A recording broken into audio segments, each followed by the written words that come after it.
Did you know that when two chess titans clash, the board becomes a battlefield of wits and strategies? Today, we dive into a classic endgame battle between Magnus Carlsen and Duda. One move could mean the difference between triumph and despair. Who will emerge victorious? Let's dive in. 1. The opening moves. So, after that intense pre-game stare-down, okay, maybe we're exaggerating a tad, the chessboard was set. Magnus, always looking for the perfect opener, slid his piece forward with one. E4. Ah, the classic, let's get this party started move. Duda, not one to shy away, answered back with the Sicilian. It's like responding to a friendly wave with a sassy snap. This wasn't just any ordinary Sicilian, it was Duda's way of saying, I've got some tricks up my sleeve too. And as Magnus sidestepped the open Sicilian, one could almost hear the gears turning in Duda's head. Ah, avoiding the dance-off, are we? The board transformed, pieces gliding, nudging, and sometimes hopping with glee. The silent rhythm of strategy and wit began its play, each move a whisper of plots and counterplots. If chess pieces could smirk, wink, or raise an eyebrow, we bet they would have done it all in this opening sequence. But for now, they remain our poised, silent performers, awaiting their next cue. Onward to the next act. 2. The not-so-subtle Sicilian sidestep. Following the initial dance moves of our two chess maestros, Magnus took an unexpected detour. Instead of diving straight into the open waters of the Sicilian, he tiptoed around it, like someone avoiding the puddle in brand new shoes.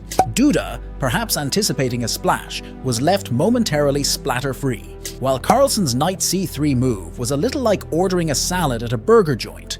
Duda's knight f6 response had the cheekiness of someone saying, "Oh, we're being healthy now?" And just when you thought it couldn't get any more interesting, out pops bishop e2 from Magnus, stirring the pot further, like avoiding the last cookie because you're watching your sugar intake. Magnus was clearly up to something, as the board began to look like a sophisticated dance floor where every slide, spin, and step was intricately planned.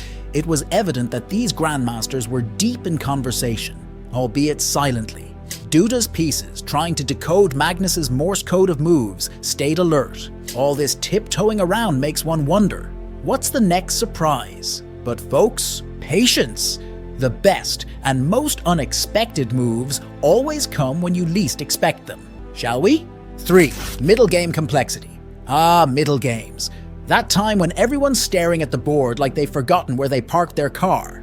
But back to our story. After our heroes had danced their opening numbers, Duda was not only playing chess, but also showing off his silent multitasking skills.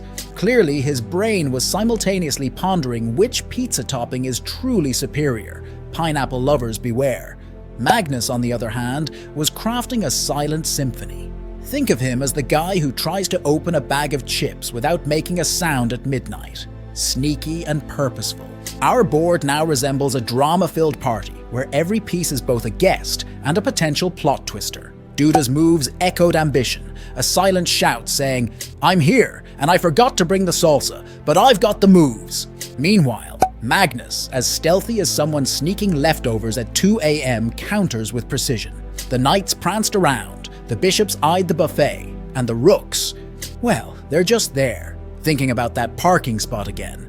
As this middle game proceeded, the tension was as palpable as the last slice of pizza everyone's eyeing, but too polite to grab. Who would make the first move?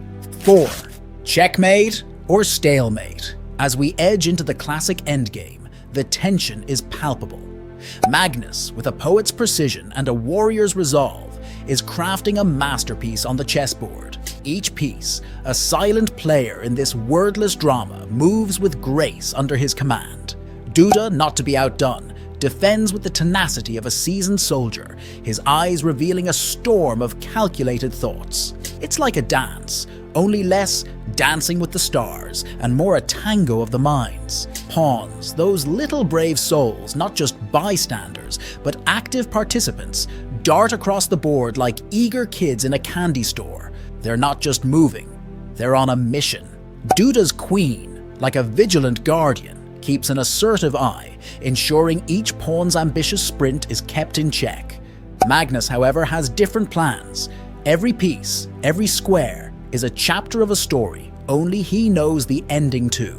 And as the rooks lock eyes, echoing the silent determination of their masters, the endgame isn't just a conclusion. Oh no, it's a revelation, a climactic chapter where every move isn't just a step, but a leap towards destiny. This isn't just chess. It's a narrative where pawns are heroes, and kings and queens, though royal, are part of an ensemble cast, each playing their role in the silent sonnet of victory and defeat. What an exhilarating match! The strategic depth, the blunders, and the sheer genius, it had it all.